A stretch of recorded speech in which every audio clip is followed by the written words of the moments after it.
CM and we की coaching में आपका स्वागत करता हूं। मैं आज पढ़ाने वाला हूं आपको जो जितने भी महासागर है उन सभी की गर्म और ठंडी धारा। तो शुरुआत करते हैं। ये जो आपको डॉट लाइन दिख रही है, डॉट वाली लाइन दिख रही है, उसका नाम है विषुवत रेखा। विषुवत रेखा ये 0 डिग्री पे है। कितने डिग्री पे है? 0 डिग्री पे है। ये अटलांटिक महासागर है एस की आकृति का, जिसे बोलते हैं अंध महासागर। और इसी में कौन सा सागर है? अंदर सार्गैसो सागर है, जो चारों ओर भूमि से नहीं लगा हुआ है। इधर ये प्रशांत महासागर है, ये इधर प्रशांत महासागर है। और प्रशांत महासागर का कुछ हिस्सा इधर है, क्योंकि पृथ्वी गोल है, ऐसे में गोल है। हमने क्या रखा? बोर्ड में बना रखा है पूरा विश्व। तो ये पश्चिम हिस्सा होता है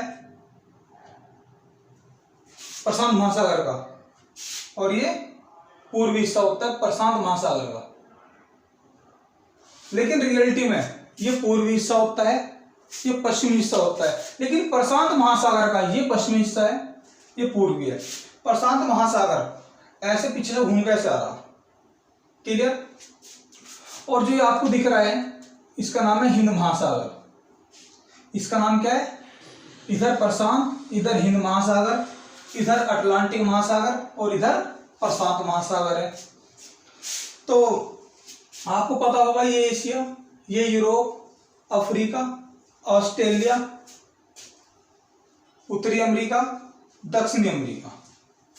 अब मैं आपको बता दूं कि जो विषुवत रेखा से ऊपर की ओर जाओगी, ध्रुवों की ओर जाओगी, जो विषुवत रेखा से ऊपर की ओर धारा जाओगी, जो विषुवत रेखा से ऊपर की ओर यानी कि ध्रुवों की ओर जो धारा जाओगी, वे तो होगी गर्म जल धारा। जो ध्रुवों से विषुवत रेखा की ओर आओगी, वे होगी ठंडी जल धारा। आपको इस बात का ध्यान रखना है। और जितने क्वेश्चन मैं मुंह से बोल लूंगा वे भी सारे खास होंगे। क्लियर? तो शुरुआत करते हैं सबसे पहले प्रशांत महासागर से।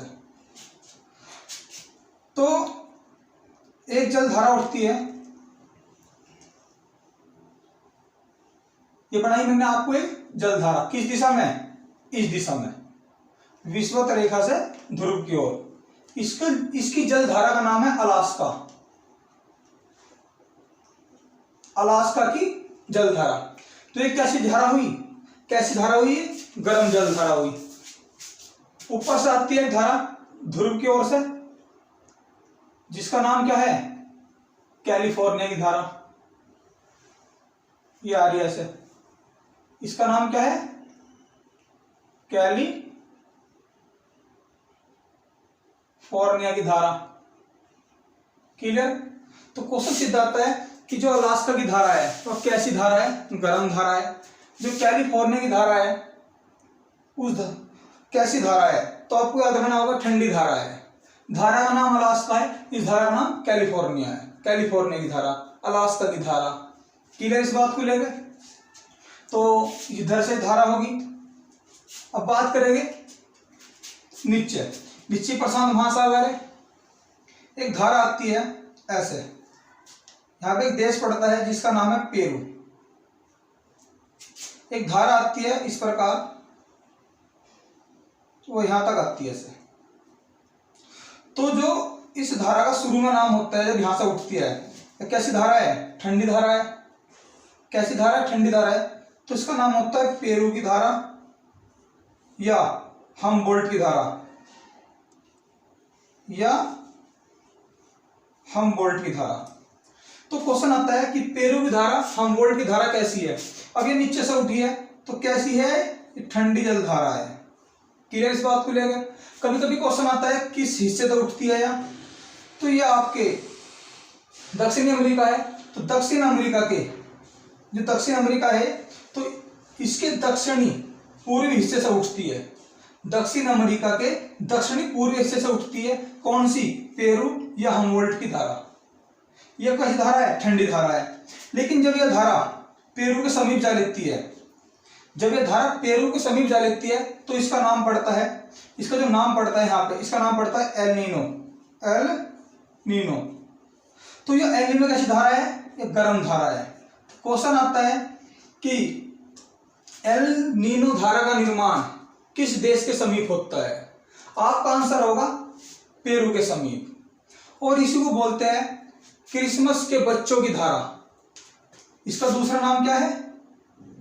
इसका जो उपनाम है इसको बोलते हैं क्रिसमस के बच्चों की धारा। क्रिसमस के बच्चों की धारा। इतने क्वेश्चन यहां से हो गए। अब चलते हैं प्रशांत महासागर में, इस साइड में। अब जो यहां से उठी कैसी धारा होगी? गर्म। ये इधर देश पड़ता है यहाँ पे जापान। कौन सा? जापान। क्लियर इस बात को? तो जो इस धारा का नाम है क्यूरोसियो। इस धारा का नाम है क्यूरोसियो। जो धारा यहां से उठी विषुवत रेखा से, इसका नाम है क्यूरोसियो। जापान के लोग इसे काली धारा कहते हैं। जापान के लोग क्या कहते हैं इसको? काली धारा। तो क्वेश्चन आता है कि जापान के लोग किस धारा को काली धारा कहते हैं? आपका आंसर होगा क्यूरोसियो। क्यूरोसियो। क्लियर? इसके बाद क्या होता है? ऊपर से एक धारा आती है जिसका नाम है क्यूराइल। क्यूराइल की धारा। ये क्या होता है? जापान में जाके आपस में टकराती है। क्लियर? तो जो विषुवत रेखा से ध्रुव की ओर गई, इसका नाम है क्यूरोसियो। जापान के लोग इसको काली धारा के नाम से कहते हैं। ऊपर से एक धारा आती है जिसको बोलते हैं क्यूराइल की धारा। ये जापान के पास, ये जापान में कह सकते हो आप, आपस में टकराती है। यानी कि ठंडी और गर्म जलधारा आपस में टकराती है। जब आपस में टकराती है तो वहां पूरा यानी कि कहूसा कुहरा उठता है वहां, और वहां पे ग्रांड बैंक का निर्माण होता है। यानी कि जहां भी ठंडी और गर्म जलधारा आपस में टकराती है तो वहां बहुत सारा कहूरा, इसे बोलता है कोहरा उत्पन्न होता है। तो वहीं पर ही ग्रांड बैंक का निर्माण होता है। यानी कि उस ग्रांड बैंक में सबसे ज्यादा मछली का उत्पादन होता है। तो इस बात का ध्यान रखोगे आप कि जापान में भी ग्रांड बैंक है जिसमें क्या होता है, यहाँ मछली का उत्पादन होता है। तो जहां ठंडी और गर्म जलधारा आपस में टकराती है वहां ग्रांड बैंक का निर्माण होता है। और वहां सबसे ज्यादा कहूरा, धुआं टाइप का होता है। जैसा आप देखे होगे कि सर्दी में कहूरा सा होता है ना, कोहरा, तो उसका निर्माण होता है यहाँ, क्योंकि ठंडी और गर्म जलधारा दोनों आपस में टकराती है। क्लियर इस बात को लेके? और मैं बात करूं यहां से, एक धारा यहां से आती है जिसे बोलते हैं पूर्वी ऑस्ट्रेलिया की धारा। पूर्वी ऑस्ट्रेलिया की धारा। तो ये भी कैसी धारा हुई? तो ये भी गर्म हुई, क्योंकि कहां से आई? यहां से आई। तो ये भी कैसी धारा है? गर्म धारा है, गर्म जल धारा है। तो प्रशांत महासागर की सभी धाराएं पूरी हो चुकी। अब बात करेंगे हिंद महासागर की। किसकी? हिंद महासागर की। यहां से धारा चलती है गर्म, जिसको बोलते हैं अगुलहास की धारा। अगुलहास की धारा। जब अगुलहास की धारा नीचे उछलती है तो जो इस द्वीप का नाम है, इसका नाम है मेडागास्कर। मेडागास्कर ये हिंद महासागर का सबसे बड़ा द्वीप है। जब अगुलहास की धारा कैसी धारा है? गर्म धारा है। जब अगुलहास की धारा मेडागास्कर से टकराती है तो दो हिस्सों में विभाजित होती है। अब यहां पे एक देश पड़ता है अफ्रीका का, जिसको बोलते हैं मोजाम्बिक। जिसको बोलते हैं मोजाम्बिक। तो जो इस साइड में धारा आई मेडागास्कर और मोजाम्बिक के बीच में, इसे बोलते हैं मोजाम्बिक की धारा। मोजाम्बिक धारा। तो ये भी कैसी है? ये भी गर्म है। क्लियर? और जो है साइड में गई, इसको बोलते हैं अगुलहास की धारा। तो क्वेश्चन किस प्रकार आता है यहां से कि अगुलहास की धारा दो हिस्सों में विभाजित होती है, किस द्वीप से टकरा के? आंसर होगा आपका मेडागास्कर द्वीप से टकरा के। तो दो ही धारा मैंने इसमें पढ़ाई है आपको। अबुलहास की धारा और मोजाम्बिक की धारा कैसी धारा है? गर्म धारा है। और एक बात ध्यान रखें, एक धारा ध्रुव से आती है तो ये कैसी होगी? ये ठंडी धारा होगी। इस धारा को बोलते हैं पश्चिमी ऑस्ट्रेलिया धारा, पश्चिमी ऑस्ट्रेलिया की धारा, पश्चिमी ऑस्ट्रेलिया की धारा। एक होगी पूर्वी ऑस्ट्रेलिया की धारा, लेकिन वह है गर्म प्रशांत महासागर में, और एक है धारा पश्चिमी ऑस्ट्रेलिया धारा, कैसी है? ठंडी है। और जो अबुलहास धारा और मोजाम्बिक धारा है ये कैसी है? गर्म धारा है, हिंद महासागर की है। तो ये तीनों जो धारा है ये हिंद महासागर की है। और ध्यान रखोगे अबुलहास धारा जो दो हिस्सों में बंटती है, डिवाइडेशन जो होता है वो मेडागास्कर द्वीप से होता है। क्लियर? अब बात करेंगे अटलांटिक महासागर की। ऊपर से एक धारा आती है जिसका नाम है ब्राजील की धारा, जिसका नाम है ब्राजील की धारा। तो ब्राजील की धारा कैसी हुई? गर्म हुई। क्लियर इस बात को लेकर? और ये धारा ध्रुव से चलती है इस साइड को। यहाँ पे एक द्वीप है फॉकलैंड द्वीप, तो इसका नाम है फॉकलैंड, फॉकलैंड की धारा, फॉकलैंड की धारा। तो क्वेश्चन आता है फॉकलैंड की धारा कैसी धारा है? तो आपका आंसर होगा ठंडी धारा है। ये आपको खुद लिखना होगा, मेरे पास जगह कम है। तो ये क्या है? फॉकलैंड की धारा है। कैसी धारा है? ये ठंडी धारा है। अगर क्वेश्चन आ जाए कि फॉकलैंड की धारा किस तट के साइड में प्रभावित होती है, आपको याद रखना ये है उत्तरी अमेरिका, सॉरी दक्षिण अमेरिका। तो दक्षिण अमेरिका के दक्षिणी पूर्वी तट से, दक्षिण अमेरिका के दक्षिणी पूर्वी तट से फॉकलैंड की धारा प्रभावित होती है। तो कैसी धारा है? ठंडी धारा है। अब बात करेंगे धारा यहां से आती है, यह भी कैसी होगी? ठंडी होगी। इसे बोलते हैं बैगुला की धारा, इसे बोलते हैं बैगुला की धारा। तो कैसी धारा है? ठंडी धारा है। अब आपसे पूछेगा कि बैगुला की धारा कैसी धारा है, तो आपका आंसर होगा ठंडी धारा। क्वेश्चन आता है बैगुला की धारा किस तट की ओर प्रभावित होती है? तो ये अफ्रीका है, अफ्रीका के दक्षिणी पश्चिमी तट से होती हुई जाती है। इसका जो आंसर होगा आप इस बात का ध्यान रखोगे। क्लियर? और हम बात करें आपसे, चलो बता रहा हूं, यहीं से बता रहा हूं मैं। एक धारा उठती है जिसको बोलते हैं एटाइल्स की धारा। क्या बोलते हैं? एटाइल्स की धारा। एक द्वीप है ये जो आपके अटलांटिक महासागर है, एडलीज, एक द्वीप है एडलीज, जो विषुवत रेखा से धारा उत्पन्न होती है उसको बोलते हैं एटाइल्स की धारा। एक बात ध्यान रखोगे, जो एक महासागर इसे बोलते हैं उत्तरी प्रशांत महासागर, इसे बोलते हैं दक्षिणी प्रशांत महासागर, इसे बोलते हैं उत्तरी अटलांटिक सागर, इसे बोलते हैं दक्षिणी अटलांटिक सागर, इसे बोलते हैं उत्तरी हिंद महासागर, इसे बोलते हैं दक्षिणी हिंद महासागर, इसे बोलते हैं उत्तरी प्रशांत महासागर, इसे बोलते हैं दक्षिणी प्रशांत महासागर। इस बात का भी आप ध्यान रखोगे कि उत्तरी में है या पश्चिमी में है। कौन सी धारा उत्तरी प्रशांत महासागर में है, कौन सी धारा दक्षिणी प्रशांत महासागर में है, आप इस बात का भी ध्यान रखोगे। तो एटाइल्स की धारा यहां से उत्पन्न होती है विषुवत रेखा से, तो कैसी है? गर्म है। और जब ये द्वीप है, इस द्वीप से इसके दो हिस्सों में डिवाइडेशन होती है ऐसे,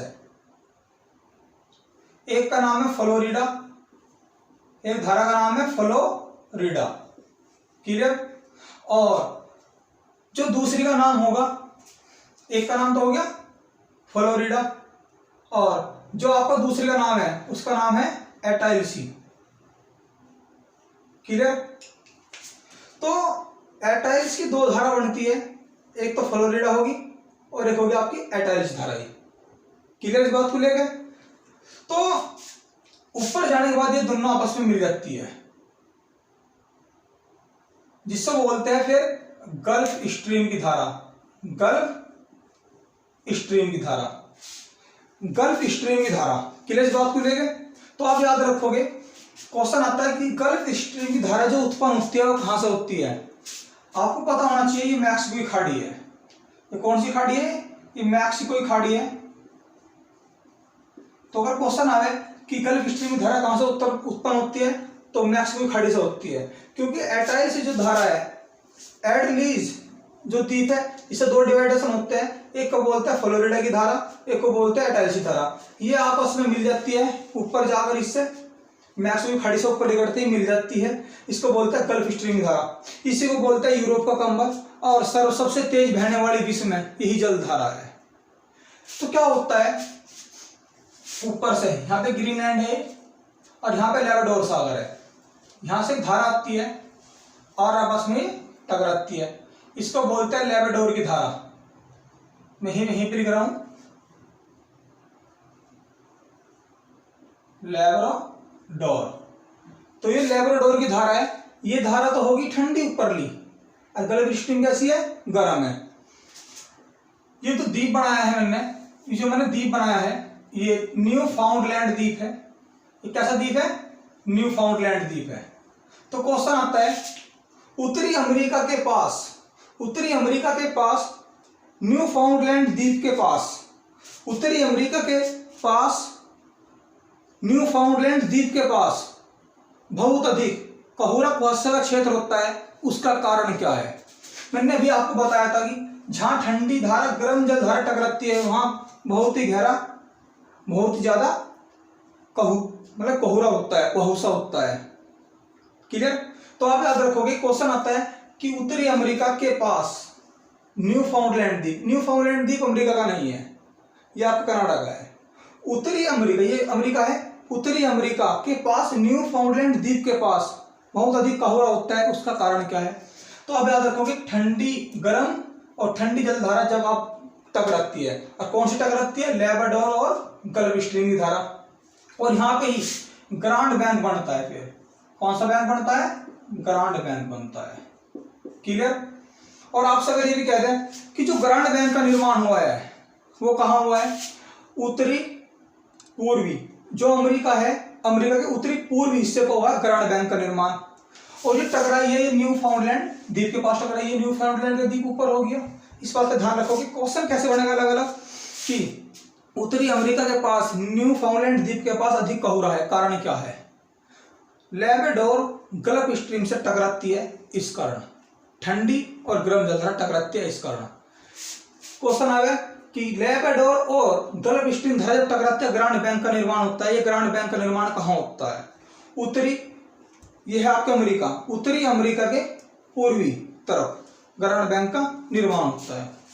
अब क्या होता है, इसकी धारा बहुत तेज है, गल्फ स्ट्रीम धारा को आप ध्यान रखोगे, जो गल्फ स्ट्रीम की धारा है उसको यूरोप का कंबल कहते हैं, और विश्व में सर्वाधिक तेज बहने वाली धारा कौन सी है, गल्फ स्ट्रीम की धारा है। तो इसकी गति बहुत तेज होती है, तो इसका जो गल्फ स्ट्रीम धारा है यह फिर इधर चल जाती है, इधर को। क्लियर। और ऊपर से धारा आती है, इसमें मिलती है ठंडी धारा है, उसको बोलते हैं पूर्वी ग्रीनलैंड की धारा, पूर्वी ग्रीनलैंड की धारा। यहाँ पे एक आइसलैंड द्वीप है, जो आइसलैंड द्वीप का जीवन संभव है वो कारण यही है कि क्योंकि ऊपर जो क्षेत्र होता है वो आपके बर्फ वाला क्षेत्र होता है, तो जब ठंडी और गर्म जलधारा टकराती है आपस में, तो यहाँ पर जो जीवन संभव है वो इसी कारण है। क्योंकि क्वेश्चन यहाँ से बनता है कि जो स्वीडन है, फिनलैंड है, उसके सभी तट, मतलब सारा जो एरिया होता है वो बर्फ से, जितने बंदरगाह होते हैं स्वीडन फिनलैंड के, वे सारे बर्फ से जमे होते हैं। लेकिन नॉर्वे का कोई भी बंदरगाह बर्फ से नहीं ढका होता, मतलब आयात निर्यात बराबर होता है। कारण क्या है, वो गल्फ स्ट्रीम की जो धारा जा रही है ये गर्म धारा है, तो ये कभी बंदरगाह पे जो बर्फ वगैरह जमने नहीं देती। आप इस बात का भी ध्यान रखो कि क्वेश्चन हर तरीके से घुमाया जाता है। तो जो धारा गई इसको बोलते हैं उत्तरी अटलांटिक की धारा। तो कैसी धारा है, गर्म धारा है। फिर इसमें से ये जो गल्फ स्ट्रीम धारा जा रही है इसको यहां बोल देते हैं उत्तरी अटलांटिक की धारा। तो ये भी कैसी है, गर्म है। इसमें से दो हिस्से निकलते हैं, दो धारा वो निकलती है, एक को बोलते हैं रेनिल की धारा। क्या, कौन सी धारा, रेनिल की धारा। तो क्वेश्चन करा हुआ है रेनिल की धारा कैसी धारा है, गर्म धारा है। किस महासागर में, अटलांटिक महासागर में। क्लियर। और इसका नाम है इरमिजर। तो क्वेश्चन आता है कि इनमें से धारा कैसी है, तो गर्म जल धारा है। किस महासागर की है, अटलांटिक महासागर की है। और मैं आपको बता दूं रियल में ये दोनों जल धारा यहाँ आने के बाद बिल्कुल ठंडी पड़ जाती है, उसके बाद ये धारा बनती है यहाँ से, जिसको बोलते हैं कैनारी धारा, कैनारी की धारा। अफ्रीका के तट से आती है, अफ्रीका के पश्चिमी तट से होती हुई आती है। तो ये धारा कैसी है, ये ठंडी धारा है। ये कैसी है, ठंडी धारा है। आप इस बात का भी ध्यान रखोगे। तो यहां से मेरे हिसाब से कोई क्वेश्चन यहां से बाहर नहीं है। मैं आपको एक बार रिपीट कर रहा हूं, समझे मेरी बात को। अलास्का की धारा कैसी धारा है, गर्म धारा है। क्वेश्चन अभी और भी बन सकते हैं, मैं बता दूं आपको। अगर यहां भी धारा होती है, अगर यहां से आवे कि देखो जैसे ये है अटलांटिक महासागर है, ये ऊपर का उत्तरी अटलांटिक महासागर हो गया, इधर का दक्षिणी अटलांटिक महासागर हो गया। क्वेश्चन यहां से क्या बनता है कि उत्तरी अटलांटिक विषुवतीय धारा कैसी है। तो जो जिसमें विषुवतीय लगा है जिस धारा में, वह गर्म नहीं होगी, क्योंकि उत्तरी अटलांटिक विषुवतीय धारा यहाँ है। क्लियर। तो कैसी है, गर्म है। कह दक्षिणी अटलांटिक विषुवतीय धारा कैसी है, तो वह भी गर्म है। वो कह उत्तरी हिंद महासागरीय विषुवतीय धारा, उत्तरी हिंद महासागरीय विषुवतीय धारा कैसी है, तो गर्म है।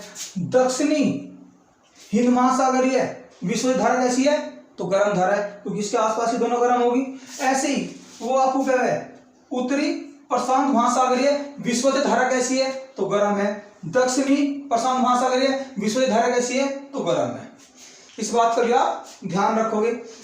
आपको जितने मैंने क्वेश्चन बताए हैं सारे सारे खास है। तो मैं आपको एक बार रिपीट करना चाह रहा हूं कि अलास्का कैसी है, ये गर्म धारा है। कैलिफोर्निया कैसी है, ऊपर सारे ठंडी धारा है। जो ऊपर हो जाती है ध्रुवों के ऊपर, ध्रुवों की ओर गर्म होती है। जो ऊपर से आती है ठंडी होती है। जो ध्रुव से विषुवत रेखा की ओर आती है वो ठंडी होती है। तो पेरू हमबोल्ट धारा ठंडी है, लेकिन पेरू जो देश है उसके पास जाने के बाद इसका नाम पड़ता है एल-नीनो। तो एल-नीनो कैसी धारा है, गर्म जल धारा है के ऊपर जाने के बाद गर्म होती है। उपनाम क्या है, क्रिसमस के बच्चों की धारा है। ये आपके अमेरिका के, जो दक्षिणी अमेरिका के दक्षिणी पश्चिमी तट से होती हुई आती है। ये फॉकलैंड की धारा है, ठंडी है। ये दक्षिणी पूर्वी तट के समीप से जाती है। ये ब्राजील धारा है, नीचे को आ रही है, गर्म है। ये बेगुला की धारा है, ये ठंडी धारा है, ये ऊपर जा रही है। ये एटल्स की गर्म है, फ्लोरिडा की गर्म है, गल्फ स्ट्रीम की गर्म है, रेनियल गर्म है, इरमिजर गर्म है, उत्तरी अटलांटिक की धारा गर्म है। लेबडोरी कैसी है, ठंडी है। पूर्वी ग्रीनलैंड कैसी है, ठंडी है। अगुलहास और मोजाम्बिक की कैसी है, गर्म है। ये पश्चिमी ऑस्ट्रेलिया कैसी है, ठंडी है। पूर्वी ऑस्ट्रेलिया कैसी है, गर्म है। क्यूरेशिया की कैसी है, गर्म है। कुरेली कैसी है, ठंडी है। तो इस बात का आप ध्यान रखोगे। तो क्लियर इस बात को लेकर, ठीक है। और मैं आपको बता दूं मेरे हिसाब से यहाँ कोई क्वेश्चन और बताऊं कि जब जल धारा चलती है, जब जल धारा चलती है तो पानी कैसा होता है, आप क्वेश्चन में याद रखोगे। और एक बात बता दूं, इसका जो उपनाम है OaCO, क्यूरेल का दूसरा नाम भी है OaCO। और मैं आपको बता दूं कि जो जल धारा होती है, जो इनका पानी होता है बिल्कुल साफ होता है। जल धारा होगा, जो पानी होता है कैसा होता है, साफ होता है। इस बात का भी आप ध्यान रखोगे। क्लियर। तो बच्चों आज इसमें इतना ही काफी है। मिलेंगे नेक्स्ट वीडियो में। अच्छी लग रही हो तो लाइक करें, वरना आप डिसलाइक भी कर सकते हैं।